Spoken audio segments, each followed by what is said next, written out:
Today I will show you a sci-fi, romance, drama film from 2016, titled Passengers. Stellar spaceship Avalon can be seen traveling through space, headed to a colonized world called Homestead 2. All of its quarters are empty, the vessel is on autopilot. The 258 crew members as well as the 5,000 passengers are in hibernation.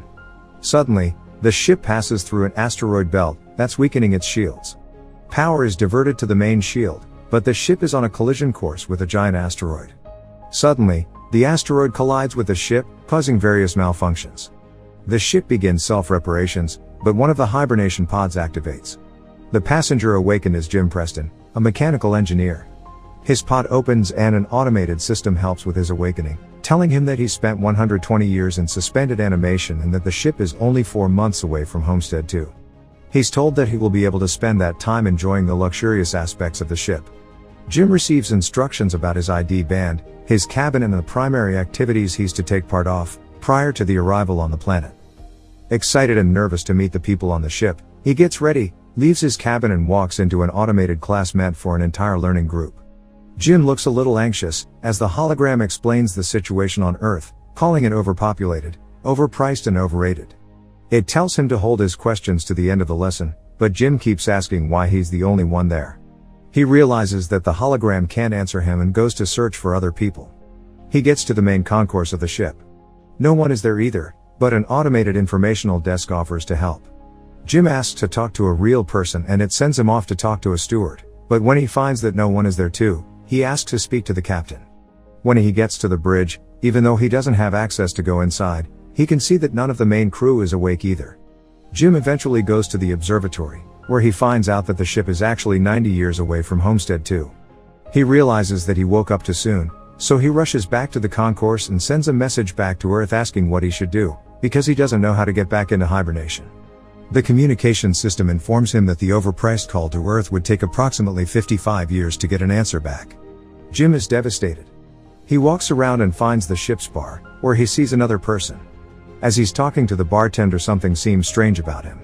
When he goes to get him a drink, Jim realizes that he's an android. It's called Arthur. Jim wants to find out more information from him, but he can't even explain to the android how it's possible for him to be there ahead of time. Jim wakes up in his cabin the next day and goes to the cantina, where he quickly realizes that most of the things on the menu are reserved for gold-class passengers only. He gets his plain coffee and tries to figure out how to fix his hibernation chamber. After he gets all the tools, he manages to get it operating and lies down inside of the pod. But nothing happens. Next, he decides to use the tools he found to get into the crew's hibernation chambers. That doesn't work either. Small malfunctions happen around the ship. Jim keeps returning to the bar to drink, but mostly to talk to Arthur. The android gives him some advice that convinces him to break into one of the gold-class rooms and try to have some fun on the ship.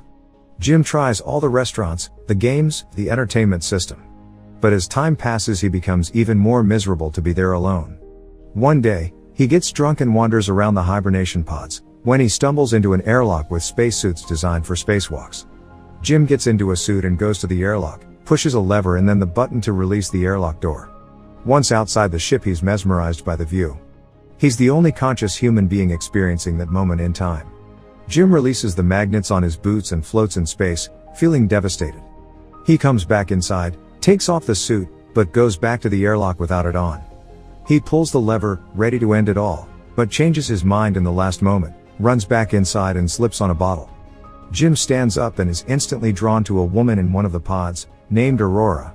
He searches for her files in the directory and listens to her passenger interview, becoming enamored with her. Later he's seen sitting next to her pod, still listening to her interviews.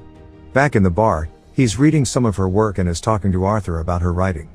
He becomes obsessed with the irony of his situation, going to another planet for a better life, waking up early and not getting there, and finding his perfect woman, only for her to be out of reach. Jim keeps thinking about her and starts getting the idea to wake her up too. He talks it over with the android, but he doesn't understand the conundrum.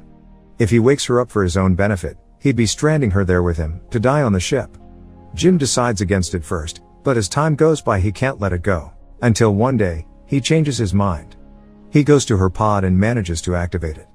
As she's waking up and going through the same process as he did, he hides and goes back to his room. A little bit later he goes to the main concourse, hoping to find her. And there she is, just as confused as he was a year ago. Jim tells her they're the only ones awake and takes her to the observatory. Then he tells her that he can't get to neither the crew, nor the main commands of the ship. Aurora freaks out and wants to get back into her pod. When they get to it, Jim explains that there is no special equipment on the ship that can help them get back into hibernation, effectively telling her that they're stranded. They go back at the concourse and he tells her that she should rest, since she just came out of hibernation.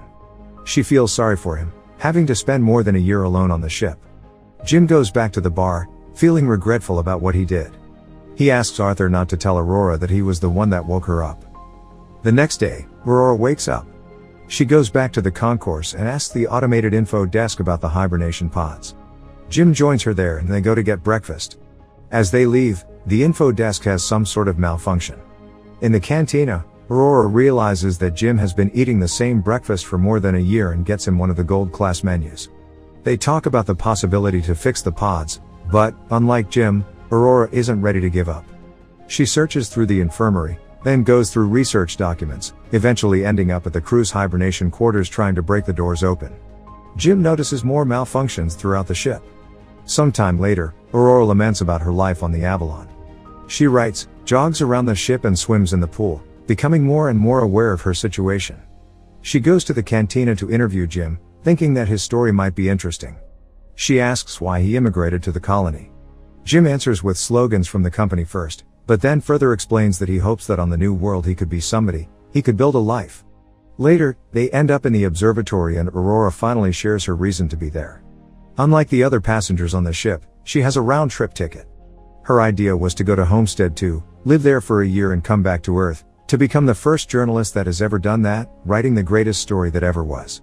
Aurora slowly gives up on finding a way to fix their current predicament and Jim figures out a way to cheer her up. He takes her dancing, to the cinema, and to the basketball court. Lastly, he takes her to the bar to meet Arthur. She relaxes for a bit, until she remembers their situation. Jim is left alone with the android, feeling awful about what he's done to her. The next moment he's seen tinkering with something and in the other Aurora walks into the observatory to find a miniature of the Chrysler building he made for her. Sometime later, they go on a date at the bar. They have dinner and share stories about their lives. She tells him that her father died when she was a teenager. After the dinner, Jim takes Aurora to the airlock and they get into the spacesuits. They go out for a spacewalk together. Jim finally has someone to share that magnificent experience with. Jim switches off the magnets on their boots and they float together in space. They come back inside and immediately kiss, retreat to his cabin and sleep together. Soon after, they start living like a couple. Aurora moves into his cabin and writes about her life on the ship. They jog together, eat together, sleep together. Jim explores the ship further and finds the hydroponics bay. He brings Aurora flowers. One day the ship passes by a red giant and they go to the observatory to see it. It's Aurora's birthday, so later that night they celebrate it in one of the many restaurants on the ship and then the bar. Jim goes to the washroom and prepares the ring he made for Aurora, while she stays in the bar chatting with Arthur. The android tells Aurora that Jim woke her up intentionally, unaware that he was still to keep that a secret. Suddenly, Jim comes back and she confronts him in absolute disbelief. She runs away furious and panicked. Jim comes back to his cabin to find all her things gone. He runs into her in the cantina the next day, but the moment he speaks, she runs away. Aurora is desperate. One night she goes over to Jim's cabin, punching and kicking him, wanting to kill him. Talking to her over the comm because she keeps avoiding him, Jim tries to apologize and explain his actions to her. He tells her he fell in love with her, but Aurora doesn't care. She can't forgive him for taking her life. One night, as Jim is in his cabin, another malfunction happens. The ship faces a critical error and the main command shuts down. Later, he walks into the elevator and it malfunctions. Aurora walks into the main concourse and sees that Jim has planted a tree there. Then, she goes to the cantina, where the food dispensary is also malfunctioning. Suddenly, both of them hear the voice of the deck chief over the comms, asking who planted the tree. They both run into the concourse and see Gus Mancuso standing in front of Jim's tree. They introduce themselves and tell the chief about the situation. He doesn't understand how 3 pods could fail. Mancuso takes them to the bridge and he discovers that there is something wrong with the ship, but the information on the systems has to be checked manually. When they leave the bridge, a robot almost falls on their heads and the two of them tell Mancuso that malfunctions have been happening all over the ship more frequently. He says that shouldn't happen, as he shows them how to collect the data. Mancuso checks on the pods, when Jim joins him there. He's figured out what happened with Aurora's pod. The deck chief finds what Jim did to be terrible. Later, he's at the bridge checking the collected data, when Aurora joins him. They talk about what happened with her pod, but he tells her that he can't do anything about it. Jim walks in with the 16th broken robot. Mancuso feels the hibernation sickness, so he goes to rest, but as he walks out, he coughs out blood. That night, Aurora can't sleep, so she goes for a swim. Suddenly there's gravity loss throughout the ship and she starts drowning as the water from the pool moves with her. The gravity drive resets and she barely makes it out alive. They both run into each other going to find Mancuso. The three of them are back at the bridge, slowly discovering what has been going on with the ship.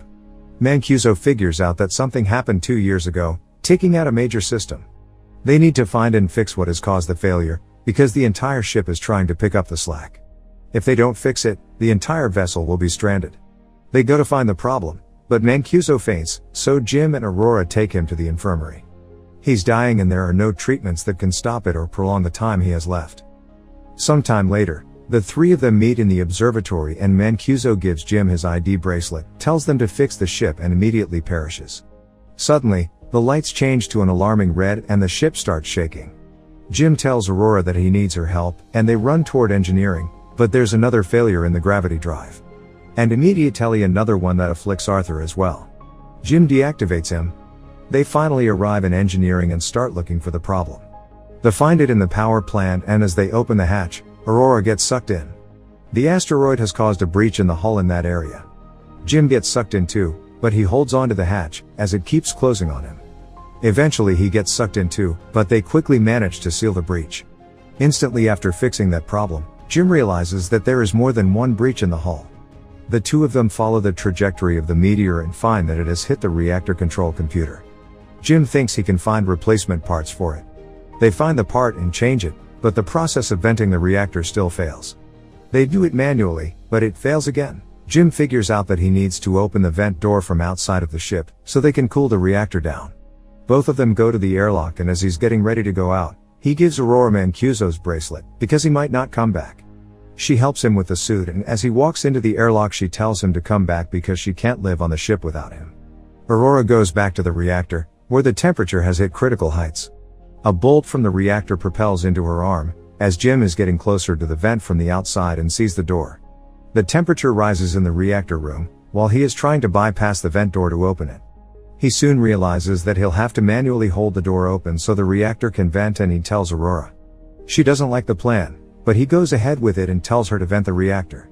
She doesn't want him to die and they argue, but he tells her that they have to save the other people and she vents the reactor. The process is successful, but the fumes from the reactor push Jim away and break his tether. The pressure in his suit is dropping too. He tells Aurora what happened and she moves as fast as she can to get to another suit and bring him in. He apologizes to her again. She puts on a suit and flies out to get him, but her tether is too short. She's pulled back, but suddenly grabs onto his tether and manages to pull him in.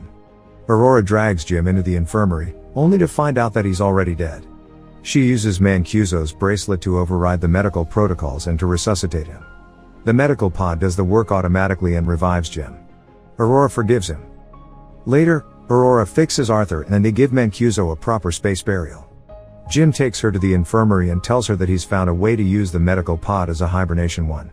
He tells her to get inside the pod and ride out the rest of the journey in there. But, as is later revealed, she declines and decides to stay with him, awake on the ship. Jim finally proposes to her and they live out their lives on the ship. 88 years later, the Avalon arrives on Homestead 2. The crew wakes up and finds the ship in a very unexpected state. Aurora leaves them a message, retelling the story of the life her and Jim had on the ship while the rest were sleeping.